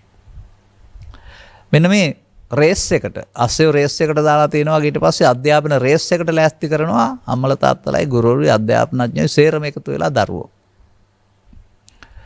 දැන් කැමරට විවේකයක් නැහැ. අපට වගේ ගහක්කට ඇවිදින්න සෙල්ලම් කරන්න විවේකයක් නැහැ. පොතම පාඩම අභ්‍යාසම කොහෙම දරුවාගේ සතුට. දරුවෝ කියලා කියන්නේ සතුටින් හිටපු අයනේ. ඒ නිසා ඔවුන්ගේ හිතට බරක් පටවලා මේ වද දුන්නාම ඔවුන් ඒක කරන්නේ නැහැ මම හිතන්නේ. නමුත් ඔවුන්ට අර මේ හැදෙන්න ඇරියානම් ඔවුන්ගේ සහජ දක්ෂතා හොයාගන්න හම්බුණා නම් විශේෂයෙන් මව්පියන්ටත් පුළුවන් සහජ දක්ෂතා හඳුනාගන්න පුරළමයේ ගුරුවරුන්ටත් පුළුවන්. ඒ සහජ දක්ෂතා මුවහත් වෙන ආකාරයේ පැත්තට දියුණු කරපුවාම දක්ෂයෙක් නේද කොහෙන් ගියත්. කැමවීම හොයාගන්නට දක්ෂයෙක් බවට පත් කරන එක සම්පූර්ණ අධ්‍යාපනය කියලා අධ්‍යාපන අධ්‍යයන අද කිව්වට මම ඒක කියන්නේ නැහැ කවදාවත්. රටක් දියුණුව කරන එකට පාරවලුවේ ගොඩ නැගිලි හදන එක ලොකුවට ආර්ථික දියුණුව කියලා කිව්වට මම ඒක කවදාවත් කියන්නේ නැහැ. මිනිසා දියුණු වෙන්න ඕන. තිබෙන සම්පත් සූරා කන්න නැතුව, ගසා කන්න නැතුව, අවංක භාවයෙන් යුක්තව පවුලක් වශයෙන්, රටක් වශයෙන්, ජාතීන් වශයෙන් බෙදා හදා ගන්න. සමසේ භුක්ති විඳින්න දියුණු මානසිකත්වයකට දරුවෝ යන්න වෙනවා. මේ ඉඩකඩම් කියන ඒවා එන්න සීමා වෙනවා වරුණාම පළල් වෙන්නේ නැහැ. ඔබ හැදුණු වැඩන පරපුරේ ඔබට අක්කර 5ක් තිබුණා නම් 50ක් තිබුණා නම් නැත්තම් භාගයක් තිබුණා නම් තව එන්න මේක පර්ච් 5 දක්වා 10න් 5ටත් ඇවිදින් ඊට පස්සේ 5 උඩුතල තට්ටු 2 3 ගයක් තුල ජීවත් වෙන්න සිදු වෙන්නේ. ඒකට ඒත් බෙදා හදා ගන්න පුළුවන් වෙන්න වෙනවානේ. ඉතින් ලැබෙන දේ බෙදා හදා ගන්න පුළුවන් වෙන්න වෙනවා. මෙන්න මේ නිසා දරුවන්ට ඉවසීමක් ඇති දරුවන් බවට පත් කරලා මොනයම්ම කාරණයක් නිසා හෝ කලබල වෙලා අහුවන දෙයින් ගහන කෙනෙක් එහෙම නැත්නම් මවට පියාට වැඩිහිටියන්ට සැරදාන කෙනෙක් එහෙම ඉබේ හැදෙන්නේ නැහැ. අනිත් අයගේ හැසිරීම දැකලා තමයි හැදෙන්නේ. බවට පත් කරන්නේ නැතුව ඉන්න වෙනවා. ඒ විතරක් නෙමෙයි තව ටිකක් එහාට යනකොට අපි ඔය කියන සාධාරණ සමාජයේ මේකේ නැහැ. එහෙම නැත්නම් ඔබේ ඔය සංවේදී දරුවට ගැළපෙන ස්වභාවයක් ලෝකේ නැහැ. අන්න ඒකට ඔරොත්තු දෙන්න හදන්න වෙනවා. මතක තබා ගන්න. ලෝකේ පවතිනා වූ ලාභාලාභ සැප දුක් නිന്ദා ප්‍රශංසා කියලා ධර්මතා ටිකක් තියෙනවා. මේක එදත් තිබුණා අදත් තියෙනවා ඉදිරියටත් තියෙනවා. මේවායින් 4ක් හොඳයි 4ක් නරකයි කියලා උගන්වන්න නැතුව. මේවා ලෝකේ තියෙන දේවල්. ලෝකේ තියෙන දේවල් ගණන් ගත්තොත් තමයි දුක් තියෙන්නේ. දැන් අපි කියමු රිදීතරයක් තුළ දර්ශනයක් තිබෙනවා. මේකේ ප්‍රධානියා ඉන්නවා නැත්නම් ප්‍රධාන අලුවා නිලිය ඉන්නවා දුෂ්ටයා ඉන්නවා විකටයා ඉන්නවා එක එක සේරම සෙවණැලි විතරනේ. ඔබ මේවා එකක් කරෙහි ලොබ වඳිනවා. නිලියට හෝ නළුවට හෝ විකට මොනවට හරි. අරක දිහා බලාගෙන මොකද ඔබ කරන්නේ? ඔබේ හිතේ තියෙන හැඟීම උත්සන්න කරගෙන සතුටු වෙනව නැත්නම් කේන්ති ගන්නවා. ඔබේ හිතේ තියෙන හැඟීම උපදින්න බාහිර දේවල් උදව් වෙනවා ඇරුණාම බාහිර ලෝකේ ඔක නෑ කියන එක දරුවන්ට කියලා දෙන්න පුළුවන් වෙන්න වෙනවා කුඩා කාලෙම. එතකොට වුන් මේ ලෝකෙත් එක්කලා ගැටුම් ඇති කරගන්න යන එකක් නෑ. මොනවා සිද්ධ වුණත් ඒවා Tamanට ලාභ වුණත් උද්දාමයටපත් නොවෙන්න Tamanට අලාභයක් වුණත් නින්දාවක් වුණත් ඒක තමයි අඩන්න දොඩන්න වැළපෙන්නේ නැති වෙන්න පුරුදු වෙයි. දැනටත් මම දකිනවා යම් යම් කාරණාවල අවුරුදු 20 18 නැත්නම් 25 දරුවෝ එමත් නැත්නම් ඔය රියැලිටි කියන තරඟවලට යන අය දිනනකොට උඩ පනිනවා පරදිනකොට අඬනවා වැළපෙනවා. අන්න ඒක දරුවන්ට හදන්න මුල ඉඳලම. ලෝකේ හැමදාමත් ඒක තිබෙනවා මේකේ දෙකක් නැහැ කියලා. උද්දාමයටපත් වෙන්න හෝ හැකිලෙන්න දෙයක් මේක නෑ කියන එක. ඒ මොහොතට එන දේ ගණන් ගන්න නැතුව කම්පා නොවී ඉන්න උගන්වන්න ඕන. උපේක්ෂාව කියන එක. ඉන්න එහාට බුදුදහම තේරුම් ගන්නකොට ඒකට අවතීන වෙන්න පහසුයි මේක. ඒ නිසා දරුවන්ට ආගමික අධ්‍යාපනය කියන එක පොතෙන් උගන්වන වෙනුවට ප්‍රායෝගිකව උගන්වන්න ඉගෙන ගන්න.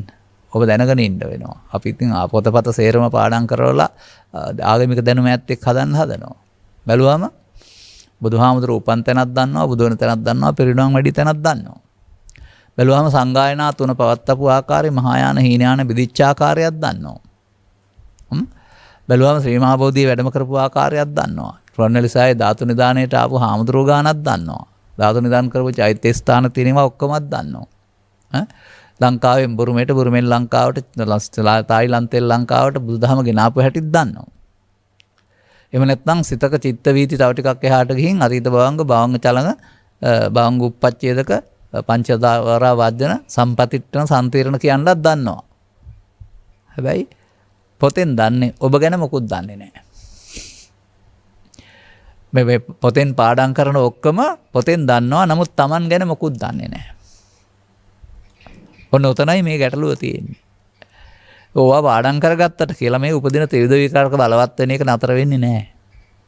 ඒ නිසා දරුවන්ට ඒ විෂය අධ්‍යාපනයෙන් ලකුණු ගන්න ඕන නම් ඒක පාඩම් කරලා තියන්න. නමුත් මේ Taman ගැන මේ ලෝකේ දුක් ගෙනත් දෙන්නේ ලෝකේ නෙවෙයි, Tamanගේ උපදින හැඟීම් වලට තියෙන ආක්ෂක්තභාවය, ඇලීම ගැටීම කියන කාරණාව. ඒ නිසා ඒවා උපදවන්න නැතුව ඉන්න සහ බාහිරින් එන බලපෑම් වලදී ඒවා පිළිබඳව සැලෙන්නේ නැතුව ඉන්නත් දරුවන්ට කියලා දෙන්න වෙනවා. මා දකින්නේ ආගමික ජීවිතය ආරම්භ වෙන්න ඕන අවුරුදු 10-15 ඉඳලා කියලා. ඒ කියන්නේ සිල් ගන්න ජීවිතය හරි, සිවුරක් පොරවන ජීවිතය හරි කියන එක නෙමෙයි මම කියන්නේ. ඒ ලෝකෙ පිළිගන්න ආකාරයෙන්නේ. මම දකින ආගමික ජීවිතය ඔය කාම විතර්කයේ, ව්‍යාපාද විතර්කයේ, විහිංසා විතර්කයේ හටගෙන බලවත් වෙනවා නම් ඒක ආගමික ජීවිතේ නෙවෙයි. ඒ පරිහාන ධම්මං ඕබික්කවේ දේසිසායි බුදුහාමුදුරුවෝ අදාළ ආකාරයට. ඔහු චිත්තාභ්‍යන්තරයෙන් දුකටපත් වෙමින් යන ගමනක. මේක යම් මට්ටමක් ඇති වෙනවා, නමුත් මේක ඔවුන්ට හදාගන්න පුළුවන් පස්සේ කාලෙක තේරුණාම. ඒක බලවත් කරලා දුන්නොත් ඔවුන්ටත් හදාගන්න බෑ, ඔවුන් වෙන පැත්තකට යනවා. මේ නිසා අපි මේ ලෝකෙට එන සම්පතක් ලෞකිකේම පොරාලලා ඒකේ මුදුනට යන පුද්ගලයෙක් බවට පත් කරන්න කල්පනා කරන්නේ නැතුව, වාහනයක් එලෙව්වත්, වාහනයක් සේදුවත්, නගරය පිරිසුදු කරත්, සමාජයට වගකීම් යුක්ත කටයුත්තක් කරන මිනිසෙක් බවට පත් කරන්න. සතුට රැඳී පවතින්නේ අදාළ වෘත්තියක මෙහෙමර බල තුළින් ලැබෙන සතුටින් ඇරුණාම ඒකට ලැබෙන වැටපොතුල හරි ඒකට මිනිස්සු පිළිගන්න ආකාරය, පිළිනොගන්න ආකාරයෙන් නොවන බව. හැමෝම මේ ලෝකේ ජීවත් වෙන්න ඕන, හැමෝටම එක හා සමානව ලැබෙන්නේ නැහැ.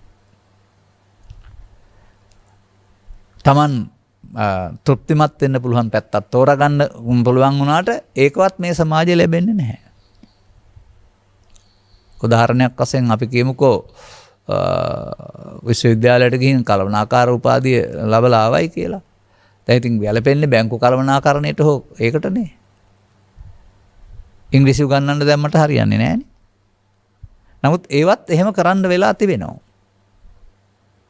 අර සුදුසු මට්ටමින් ආයෝජනය විදීමට තරම්වත් ඒවැ ශ්‍රේෂ්ඨ පුළුල් නැහැ, නැත්නම් සාධාරණ නැහැ. ඒ නිසා ඔය ඉස්සරහට යනකොට කැමති එකම හම්බ වෙන්නෙත් නැහැ.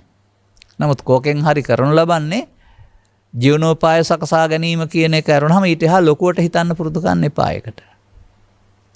මොන ජීවනෝපාය තුළ ජීවත් වුණත් අන්‍යෝන්‍ය සමගිය සමාදානය, මිනිසුන් සමග සමගින් වාසය කිරීම, කවුරු සමග ජීවත් වුණත් ඔවුන් සමග ප්‍රශ්න ඇති කර නොගැනීම. ඒ ප්‍රශ්න ඇති කර ගැනීම තුළ චිත්තාභ්‍යන්තරයේ බලවත් වෙන්නා වූ අර විතර්ක තුන නිසා මිනිසා දුකටපත් වෙනවා බුදුදහමේ උගන්වන්නේ. දුක යනු බඩේ කැක්කුම හැදෙන එක විතරක් නම් නෙවෙයි. මතක තබා ගන්න. දුක යනු බාහිර ලෝකේ තියෙන දෙයක් නෙවෙයි. ඒවා උදව්වෙන් Taman උපදවා ගන්නා වූ මානසික කාරණයක්. මෙන්න මේ බඳු දියුණු මානසිකත්වයක් ඇති පැත්තට දරුවෝ හදන්න වෙනවා. මොකද ඔය බුදුරජාණන් වහන්සේ කියලා කියන්නේ සත්‍ය පැත්තට ගවේෂණ කරපු එක උපරිමය. නමුත් සේවස් 5ක් 6ක් 7ක 8ක 9ක ඉඳලා අපේ ගමන් මඟ කියලා කියන්නේත් විශාල චෛත්‍ය කුඩා වුණා වගේ. සොරුවන්වැලි සෑයෙන් අබේගිරියෙන් ජේතවනාරාමයෙන් විශාලත්වයෙන් අවසන් වුණ ආ චෛත්‍යයෙන් එහාට කුඩා වෙන්න ගත්තා. අනේ චෛත්‍ය කුඩා පැත්තට හැරුණා වගේ මනුස්සා බුදුසමයේ මේ ආධ්‍යාත්මික පැත්ත ඇතැරෙනකොට පිරිහෙන පැත්තට යන්නේ. ඒක සියවස් ගණනාවක් තිස්සේ වෙන දෙයක් මම දකින්නේ. මෙන්න මේක හරවන්න ඕන ආපහු හොඳ පැත්තට දැන් පරිණාමයේ පැත්තට. චෛත්‍ය කුඩා වෙන ගිහින් බෑ ලොකු වෙන්න හදන්න ඕන කියලා මේකෙන් පෙන්වන්නේ. නමුත් මිනිසා බාහිර පැත්තෙන් සැප හොයනවා වෙනකොට අධ්‍යාපන පැත්තෙන් අධ්‍යාත්මික පැත්තෙන් සැප හොයන පැත්තට ආපහු හරවන්න ඕන. ඒක ඒ දෙකම පරිණාමය මම දකින්නේ. සාමාන්‍යයෙන් පරිණාම කියන වචනේ තේරුමත් මට තේරෙන ආකාරයට හොයන පැත්තට යනවා කියන එකයි. එහෙනම් ඉතින් මේ මිනිස් සමාජයේ දියුණුවන වෛද්‍ය විද්‍යාවයි අනිකුත් සේරම උදව් කරන කාමයසනානම් කරන්නේ ලබන්න තියෙන නිවන කාමයේ කොහෙන් හරි උපරිම විදින එක කියලා. එහෙනම් ඒ පරිණාමයේ පැත්තටයි යන්නේ. නමුත් බුදු සමය තුළ බ්‍රහ්මචාරී දේශනා කියලා තවත් ගැඹුරු සෙවීමක්. ඔය කාමෙන් ලබන ඇති වෙන නැති වෙන සැපතට එහා ගිය කලබලන්න බැරි සෝයක් තිබෙනවා මිනිසාට පමණයි ඒක ලබන්න පුළුවන් කියන කාරණය පිළිබඳවත් ආරම්භක දැනුවත් කිරීමක්. ප්‍රමාණවත් දැනුවත් කිරීමක්. ඒ වගේම ඒ මගට බාධා නොවන ආකාරයේ චරිතයක් සකස් කිරීමත් මම දකිනවා මව්පියන්ගේ වගකීම කියලා. එතකොට ඉතින් තවත් වචනයක් දෙකක් මෙහෙමත් කියන්න ඕන. මේවට අද පවතින බාධා මම දකිනවා. මේ සුන්දර ළමාවියට ගැලපෙන්නේ සමනලිංග ජීවිත වගේ දේවල්නේ. එමත් නැත්නම් අර අවුරුදු 12ක 13ක තරුණ දියණියක් මේ පරිසර හානිය නිසා අතරමං වුණ පාත්‍ර බිත්තර ටිකක් අරන් ඇවිදින් මේ පාත්‍රය පැටව් ටික හදලා තටුත් කපන්න දෙන්නේ නැතුව පරිස්සම් කරලා උගුල් ඉගිල්ලන්නටත් උගන්නලා අදාළ සීත ඍතුවේදී අදාළ තැන් වලටත් එක්ක ගිහින් ආපහු ගෙනත් ආපු කතාවක් තියෙනවා ඉංග්‍රීසියෙන්. එතකොට දරුවන්ට බලන් ඉන්න වටින වැඩක් ඒ තියෙන්නේ. නමුත් ඒවා දේවල් වෙනුවට ඔබට මේ අපේ සංස්කෘතියට ගැලපෙන්නේ නැති මේකට ආනයනය කරන්න පුරුදු වෙලා තියෙනවා ශ්‍රව්‍ය දෘශ්‍ය නැත්නම් රූපවාහිනිය හරි චිත්‍රපටි මට්ටමින් හරි අදාළ නොවන කතා. ගහගන්න, මරාගන්න, කපාගන්න, කොටාගන්න, පලිගන්න නැත්නම් ප්‍රශ්නයක් හදාන විඳවන. ඒව තමයි පෙන්වන්න තියෙන්නේ. ඔය ආසන්න රටකින් ඔය 90 මේ වනකටත් ගෙන්නනවා. මේ ගෙන්නන චිත්‍රපටි වර්ගයක් තිබෙනවා. තේමාව මොකද්ද? කුඩා කාලේ දරුවෙක් දොර මුල්ලට වෙලා ඉන්නකොට කොහේ හරි ඉන්නකොට තාත්තගේ හරි අම්මා හරි මරනවා වෙඩි තියලා. දකින්නවා මෙයා. දැක්කම මරපු කෙනා මතකයි. මුළු චිත්‍රපටියම තමන්ගේ අම්මා මරපු පුද්ගලයාගෙන් පලි ගන්න එක. පලි ගැනීම සාධාරණ කරලා උගන්වන්න හදන්නේ මොකද්ද ලෝකෙට? ආවේගශීලීව වැඩිහිටියන් කටයුතු කරලා සමාජයට උගන්වන්න හදන්නේ මොකද්ද? සාධාරණයි කියලානේ. පඹයක් පුච්චලා ඊට පස්සේ මිනිස්සයා පුච්චන එක සාධාරණයි කියලා තමයි ඉන් එහාට තීරණයක් ගන්නෙ. ඒ නිසා වැඩිහිටියන්ගේ මෝඩ හැසිරීම යන පැත්ත ගත්තාම තරම් හොඳ නැහැ දරුවන්ගේ ලෝකෙට. ඒ නිසා අපි තේරුම් ගන්න ඕන කාරණා තිබෙනවා. දරුවන්ගේ මනස මෙන්න මේ දරුවන්ට අදාළ දේවල් පෙන්වීමට ඇරුණාම දිනන තාක්ෂණය ඔස්සේ අපට අවුරුදු 20 30 වෙනකල් දැනගන්න බැරි වුණ දේවල් අවුරුදු 12න් 13න් 14න් ළමයින්ට දැනගන්න සහ අත්හදා බලන්න ලැබෙනවා නම් එහෙනම් කාම විතර්කයේ බලවත් වෙලා වුන් කාමුකයන් බවට පත් වෙනවා. ඇරුණාම ආධ්‍යාත්මිකයේ පැත්තට යන පිරිසක් හැදෙන්නේ නැහැ.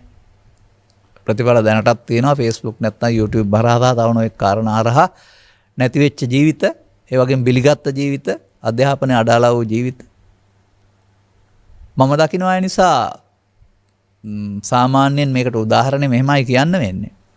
දත් තියෙනවානේ 32ක් තියෙනවා කියලා තියෙනවානේ. 40කුත් තිබුණායි කියලා තියෙනවා තථාගතයන් වහන්සේට. 28කුත් තියෙනවා. දත් 32 උදේ දවල් හවස කෑම ගන්නවා.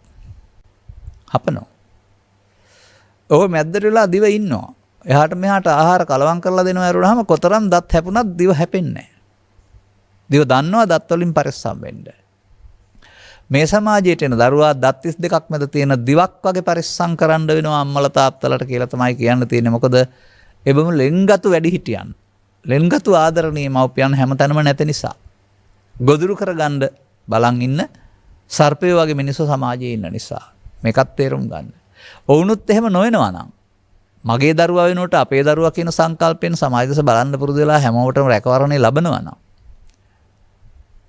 එහෙනම් ඊතරම් ප්‍රශ්නයක් නැහැ. නමුත් ආත්මාර්ථකාමීත්වයේ ඉස්සර වෙන්නා වූ සමාජයක ඕක පවතින්නේ නැහැ. ඒ නිසා සමස්තයම වෙනස් කරන්න වෙනවා. අර සර්වාභරණයෙන් සරසන තරුණලියකට උතුරේ සිට දකුණ දක්වා ගියත් කිසිදු ආකාරයක පැහැර ගැනීමක් හෝ අතරයක් ලක් නොවන සමාජයක් තිබුණයි කියන එකේ තේරුම මගේ වෙනුවට අපේ ඉස්මතු උනායි කියන එක. ආරක්ෂාව ඉස්මතු උනායි කියන එක. ඒ නිසා ඒකට බුදු සමයෙන් පෙන්වන ඔය ආත්මාර්ථයේ ඉස්මතු නොවීම නම් වූ මාර්ගය යන මිනිසුන් හදන එක තමයි විකල්පය වෙන්නේ. තාමත් යමින් අනිත් පැත්තට හැදෙන දරුවන්වත් මේ පැත්තට හරවන්නට මං හිතන්නේ අදාළ ක්‍රියාමාර්ගයන් මව්පියන් වශයෙන් ගන්න ඕන දරුවන්ගේ ලෝකයේදී අධ්‍යාපනඥයින් වශයෙන් අධ්‍යාපන ලෝකයේදී මේ විතර්ක බලවත් කරන්න නැති වෙන්න අධ්‍යාපන රටාව සකස් කරන්න වෙනවා. ආචාර්ය ගුරු මණ්ඩල හෝ තව කවුරු හෝ මෙහෙවන අයත් හැමෝම මේ පොරකුකුල්ලු හදන්න නැති වෙන්න. පොරකුකුල්ලුගේ වැඩේම කොටා ගන්න එකනේ මැරෙන කල්ම.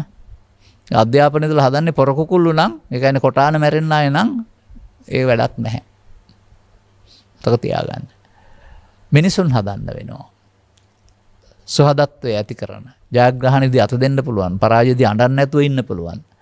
ජය පරාජය දෙකේම වෙනසක් නැහැ කියලා තේරුම් ගන්න පුළුවන්. ඒ දෙකම සමාජයේ ජීවත් වෙනකොට පවතිනවා කියන එක තේරුම් ගන්න පුළුවන්. අධ්‍යාත්මිකයේ ඇවිස්සෙන්නේ නැති. බාහිර කාරණා නිසා අධ්‍යාත්මිකයේ නොසන්සුන් නොවන හිතක් ඇති දරුවන්. එහාට ගෙනියන්න පුළුවන් නම් ඔවුන්ට නිවන ළඟයි කියන්න වෙනවා. ඒ ගමනත් ඉන් එහාට ලේසි. මෙන්න මෙවදු කාරණා පිළිබඳ වැඩියෙන් සැලකිලිමත් වෙලා තමන් සතු වගකීම තේරුම් අරගෙන මාතෘත්වයක් පීතෘත්වයක් දෙනවා නම් ඒක වගකීමෙන් දෙන්න ඕන කාරණයක් බව තේරුම් අරගන්න. අවශ්‍ය නැත්නම් ගැටලුවකුත් නැහැ.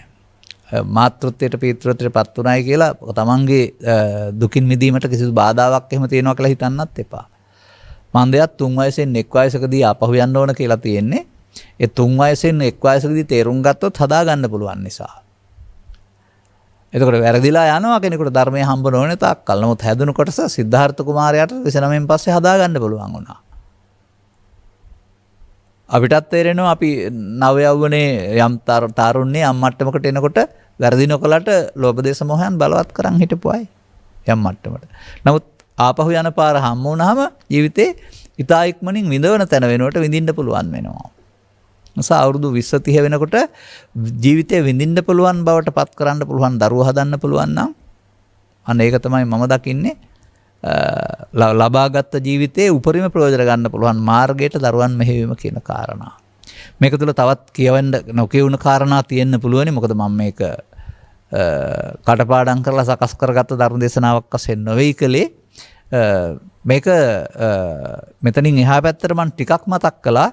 මුලින් අගින් ටිකක් මතක් කළා අධ්‍යාත්මික පැත්තට නැඹුරු වෙන්න ඕන ආකාරය. ඒ පිළිබඳ විස්තර ඉදිරි දේශනාවලදී කෙරේවි.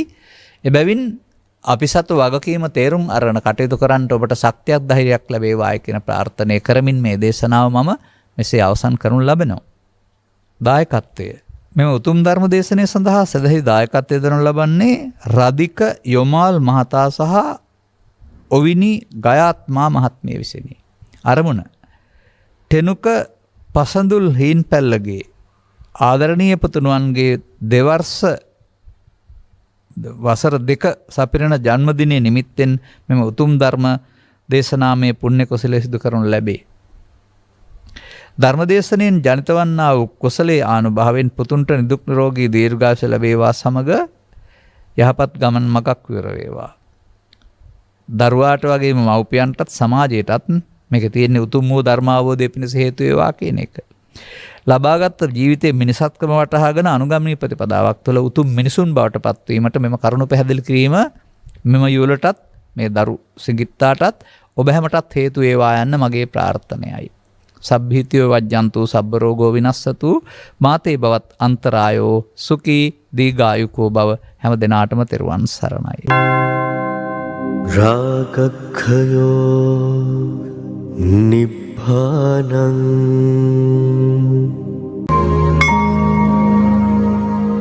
මේ උතුම් වූ ධර්මදේශනය ප්‍රඥා නාලිකාව තුළින් විකාශය කිරීමට ප්‍රචාරය කිරීමට ධර්මදානය සිදු කිරීම සඳහා රාධික යොමාල් මහතා සහ ඔවිනි ගයාත්මා මහත්මිය විසින් මෙම උතුම් වූ ධර්මදේශනය සඳහා සැදැහැති දායකත්වය දරා තිබෙනවා.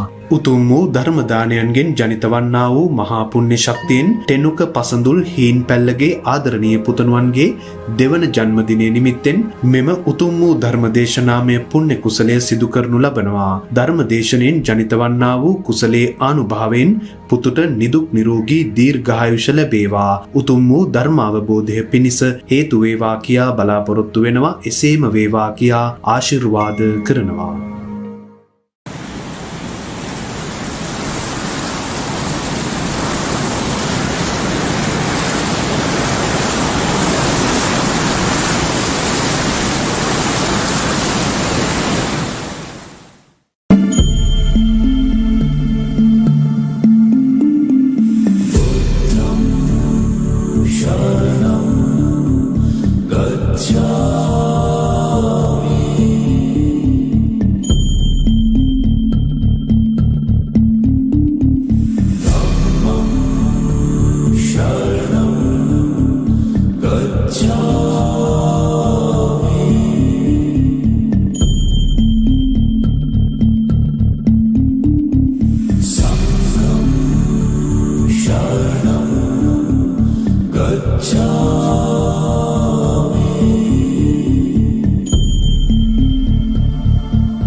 Gacchami